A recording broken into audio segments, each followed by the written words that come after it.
Welcome to Learning Dorico. I'm composer and music educator Dr. Scott Watson. In this video, we'll show you how to construct a mid-level lead sheet. We'll be using the East African folk song Asali Ya Nyuki. Our workflow in this video builds on the prior videos in this series, so if you haven't seen them, please check them out. We've launched Dorico and we're ready to start. I wonder how many of the keyboard shortcuts you've already memorized. We're going to first do Command N, and that's to start a new project. We're going to select the individual player as we've done in our lead sheets before, and I'll use the oboe again from the woodwind category, add that. And we're going to go into write mode, that's Command 2. Let me just fill up the screen here so we have more real estate on screen. Great. Okay, let's go ahead and do the project info, Command I, and the title of this East African folk tune is Asali Ya Nyuki. And for composer, we're going to just put East African folk tune. Down here for arranger, that'll be arranged by yours truly, Scott Watson. And I'm going to go ahead and put a copyright notice at the bottom as well. So we'll do, remember Option G is our copyright symbol. Okay, and again, no flow, no movements, so we don't need to worry about flows. Apply and close. Okay, a couple things here. We're going to get rid of the staff name and the flow. Let's go into the layout options. Shift Command L takes us in there. And under flows, we're going to say never show the flows. Under staves and systems, we're going to say do not show those staff labels. And bar numbers too. Want to put those underneath the staff rather than above the staff, or underneath the system, which only has one staff. All right, apply all those things. Let's go ahead and create the text frame for the arranger. That's in the engrave mode. That's Command 3. And we're going to use this tool here to create a text frame. Let me close this panel to the right. Okay, and I'm going to go ahead and just click, drag, and hold the text frame and try to make it the same dimensions as the composer frame. And I think I want to move this one a little bit up. I'm trimming my composer frame a little higher so that I can place the arranger frame also a little higher. So it's a little more room at the top. Okay, and remember, double click in here. We're going to copy, and the shortcut there is Command C. Copy the token, the composer token, in here and paste. But we're going to apply the composer formatting so it goes over to the right and it's the same size. And then finally, we're going to take the word composer and replace it with arranger in that token so that it accesses the arranger fields from the project info. All right, and if we go back to write mode, Command 2, let's go ahead and save that, Command S, and put it on the desktop. And we'll save it to the desktop. Okay, next we'll use the popovers to get the meter key, bars, things like that. So Shift M, this is in 4/4. Shift K, this is in G major. Shift B for bars. There are 16 bars in this. I think we already have one, so we'll add 15 more. Let's do the initial tempo, Shift T, and we'll call it Bright Rock. And quarter equals 120. And once more, let's go ahead and save. As we continue with this score setup, I want to put the repeat bar lines in. So here in measure 5, for instance, we have a forward-facing repeat. We could actually go over to the bars and bar lines panel, open that up, and select the forward repeat and put that in. And then at the very end of the piece, we also have a backward-facing repeat sign. We could do that way. I do want to show you, though, that you could actually just use popovers. So select that bar line, Shift B, and then type the single line and a colon, which kind of looks like a forward repeat sign, hit return, and it turns it into the forward repeat. Same thing at the end. We could do Shift B here, do colon and the single line, the backward facing repeat sign, hit return. So a couple different ways to put those repeats in. Let's also put the meter change in. We started out in 4/4, but in measure 12, we're actually going to be in 2/4. So we'll do meter 2, 4. And then in measure 13, it's back to 4, 4. Shift M, meter, and then back to 4, 4. Let's also go ahead and put the formal labels in. You'll remember from the last video that we use Shift X to put in text that's attached to a measure. So Shift X, and this first thing is going to be intro. But in order to put the box around it, we're going to open up the properties panel, Command 8, and say add the border, right? And then close that, Command 8. We also need to have at measure 5 the formal title verse. So here in measure 5, we're going to do Shift X, call it verse, Command 8, border, and one more time, same thing for the outro at measure 13. Okay, what about the boxed rehearsal numbers? The shortcut is Shift A for putting a boxed rehearsal number in. So type Shift A. Notice that that boxed rehearsal number is not the number 5, which is what I want. It's a letter name. So we do want to go into Dorico's engraving options, Shift Command E, and we'll look under rehearsal marks, and it says letters. We're going to change it to bar numbers and then say apply. Now here's where I pretty much always want bar numbers and not letters. So before I apply it, I'm going to say save this as a default, which means I'll never have to make this adjustment again. So I am going to save it as a default and then apply and then go back. And now I'll never in any other document ever have to make that change. Also at the outro, let's select that and do Shift A and put 13 there. Those are our two boxed rehearsal numbers that we want to have. All right, we're going to go into note entry and present probably the trickiest concept in this video is the rhythm slash notation that's used in the intro and the outro. Let's click on measure 1, hit the return key to get into note entry. I'm also going to press K, which puts me in pitch before duration. And again, that means that I can play the pitches that I want before I select the rhythm shortcut on my QWERTY keyboard. So you'll see that this starts off with some rhythm slash notation. I'm going to actually play these chords in normally first and then convert them to rhythm slash notation. And I'll show you how that works. So for instance, the G2 chord in the opening dotted eighth, I'll just press a G2 chord on my keyboard, then use the shortcut 5 for the 8th note, hit the period for the dot, and let me go ahead and hit 4 for the 16th note, and of course that's tied, so I'll hit T as a shortcut for tie, which invokes the tie, and then another 8th note, and notice now it is tied, and then another 8th note, that's number 5, then a T for tie, and then a 7 for the half note. All right, so I've got my first measure in. I haven't converted it to rhythm slash notation yet, but let me get all of my first 4 measures in first. So now in measure 2, going to play a C2 chord, and then again do 5 dot 4, T for tie, 5, and then another 5, T, and then a 7. Now, since measure 3 is the same as measure 1, I could actually just copy and paste that. So I'm going to just use my forward arrow and go to measure 4 and go ahead and put in the rhythm in measure 4. So I have a C2 chord I'm holding down. I'm going to play a quarter. That's 6.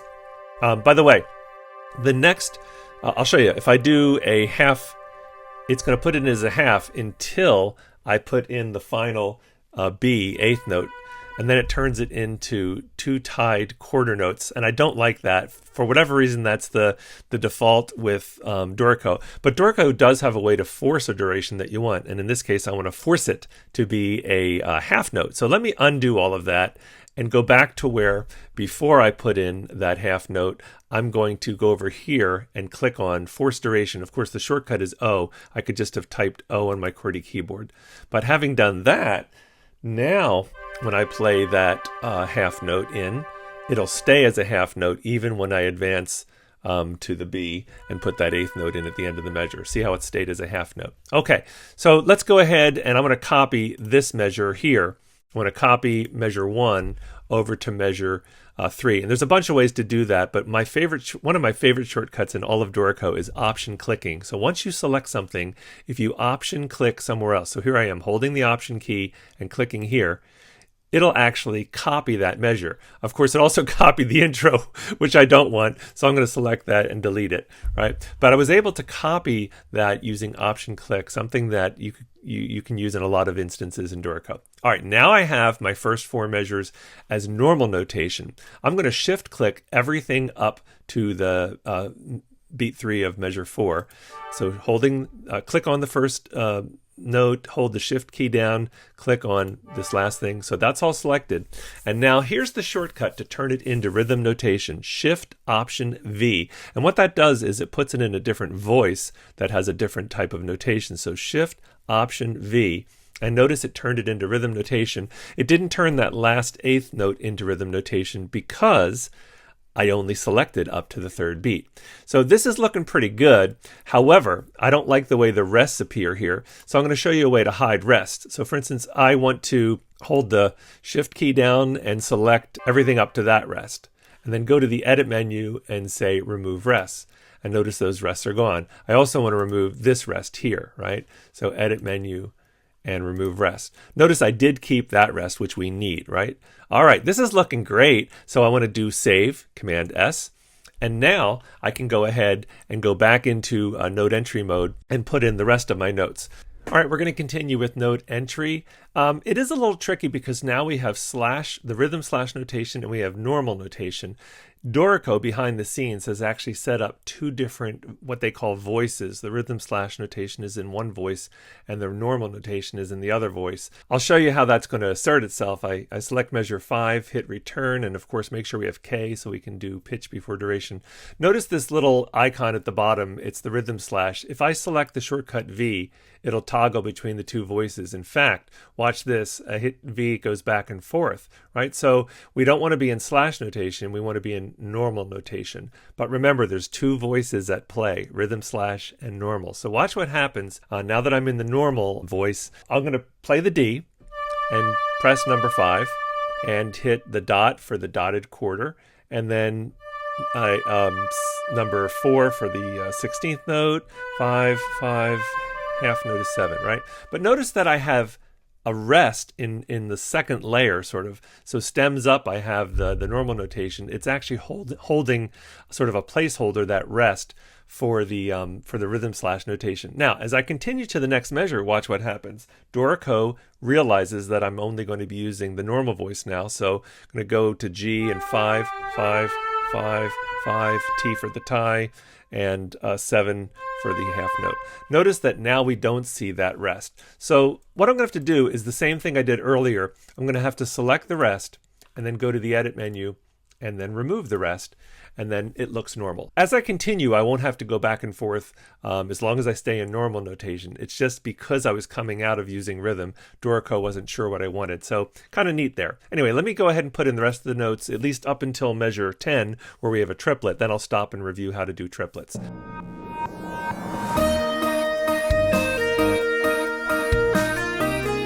Okay, so we're ready to put the triplets. You may remember that the shortcut for entering triplets is the semicolon. If I press that, it automatically defaults to a 3:2 ratio, which is exactly what I want, which means the next 3 notes I put in will be triplets.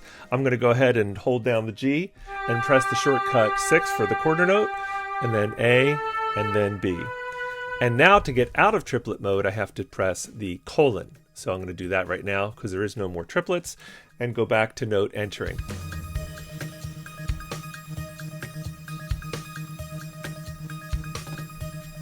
Okay, got all my notes in.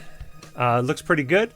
Just a few minor things. I realized I have an extra measure here, so I'm going to go ahead and select the system track and the trash can and delete that 17th measure. We only needed 16. And then rather than enter the rhythm slash notation in measure 14, 15, 16, I'm going to go ahead and just copy it from the beginning of the song because it is exactly the same. So let me shift click all of this, and then down here I'm going to option click it in. And we have that music. Now, of course, I need to hide these rests again, just like I did earlier. So you could either shift click the rest. It's a little tricky though, because you have notes, but every time I select a rest, hit the shift key. There we go. And then go up to the edit menu and remove the rests. You could have just done it one rest at a time as well. All right, now that looks pretty good. All right, let's turn to adding the articulations. This conceptually is one of the easier things that we'll do in this video. So for instance, there are some articulations, in fact, right here. We have a staccato. So we could add the articulations using these tools over here, but I'm going to encourage you to use the shortcuts. So the close bracket is a staccato. And then if I go to the next beat, the open bracket is the accent that we need. And let's see, what else do we have? Slurs, S. Will always, if you type the shortcut S, it'll always slur to the very next one. Where you have multiple notes, you can shift click all of them and type S and it'll slur it. But again, when you just have a single slur, just use S. And let's see, what else do we have? We need another staccato there. That's the close bracket. And the next one, open bracket for the accent. By the way, if you want to move the accent above the staff, that would be done in engrave mode. And the shortcut for that is Option arrow, and then you can move it above there. So if that looks better, which I think it does actually, just use Option and then move it. That's how you move things in engrave mode. Anyway, let's go back to write mode, Command 2, and I think we have all of our articulations. Next up is chords, and we've already done that using popovers. One thing I want to revisit with chord entry in this video is using the engraving options to change the way the chords look. So for instance, if I do Shift Q and put in my first chord, which is a G sus 2, it's going to look just like that, G sus 2. However, in this particular lead sheet, say I'd like it to appear just as G2 like some people do. Let's do Shift Command E for engraving options and then go to chords. I could search for it, or I could just scroll down, chord symbols, and look at, let's see where it says G sus 2 or any sus 2, how Dorico defaults to it. Yeah, so, and actually I like that way, but just say we want it to be just G2, but we'll change it here and apply it. And this is how, if the chord symbols don't look exactly like you like, make sure you visit the engraving options and then under chord symbols. Anyway, apply that, close it, and now look at it does appear as G sus 2 like I wanted. All right, I'm going to go back to Shift Q and put in the chords, and I'm going to do this very fast. Meet you when I get done the chords.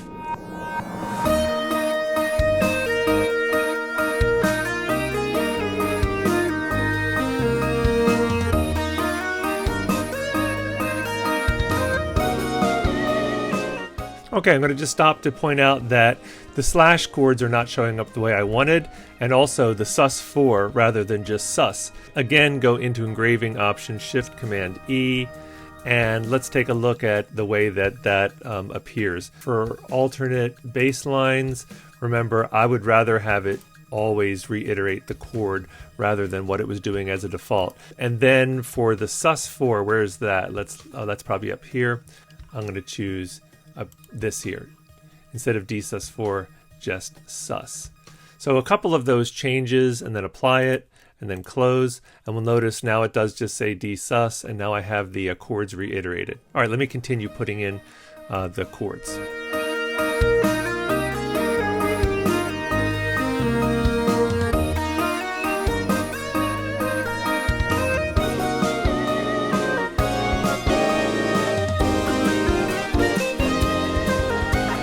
Okay, have all my chords in. Next, let's take care of lyrics. I really do like the way Dorico handles lyrics. Let me zoom in, Command +, and put my, select the first note there. To go into lyric entry, we do Shift L, that's a popover.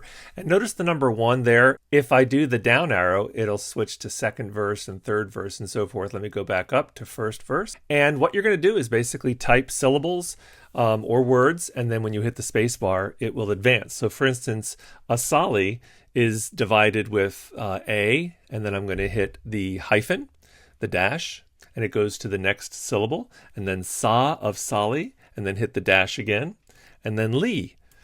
And now to go to the next word, I hit the space bar, and it will advance that. But notice the way Dorico is just dropping everything in. So now we're going to do Ya, and then space bar, and then the first syllable, Nyu, dash, Ki, comma, space bar.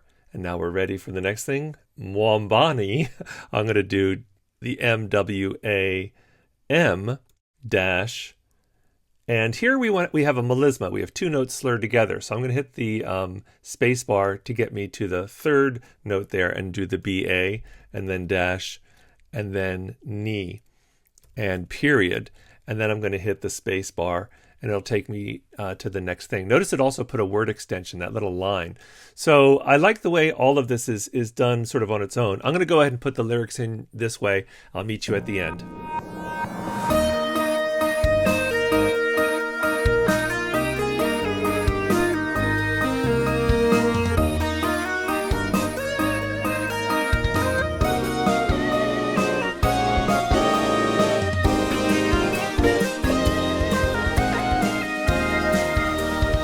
Okay, at the end where I have the first syllable of Asali, I want to make sure that that dash shows. If I type A and the dash doesn't show.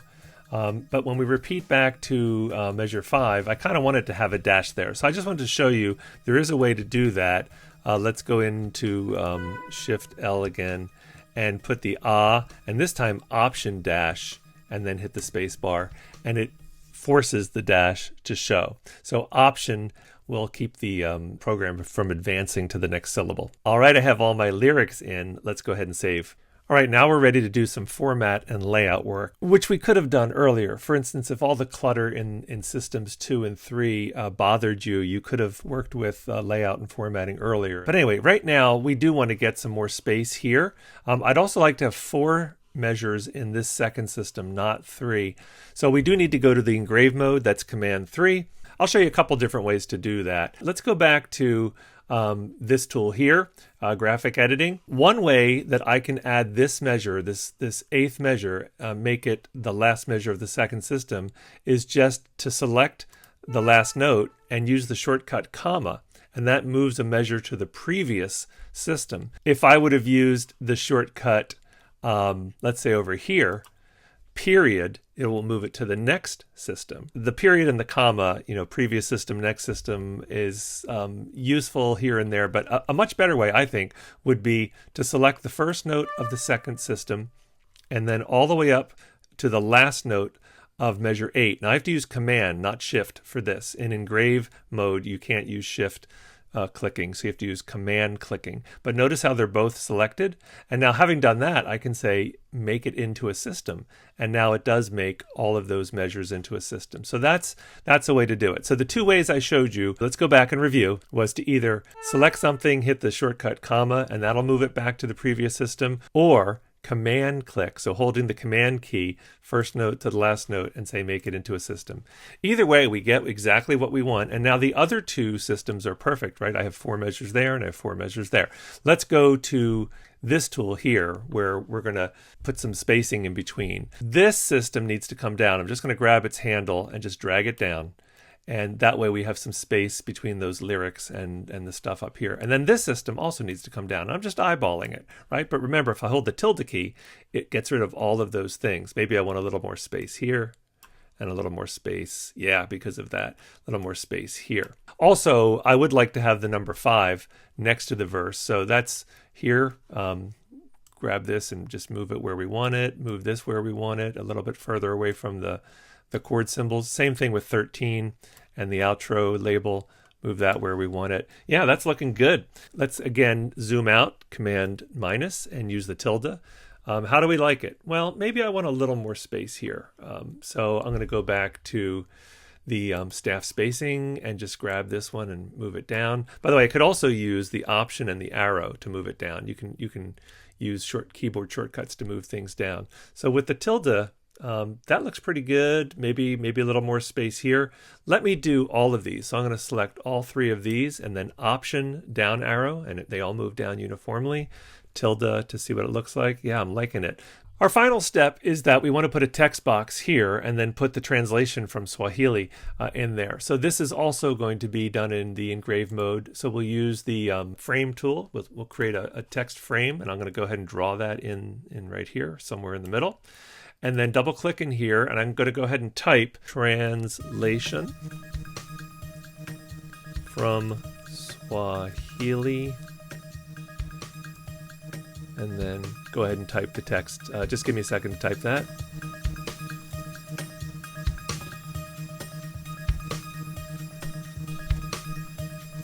Now, if I want to make this bold and underlined, those are all things I can do up here. You know, bold and underline is over here.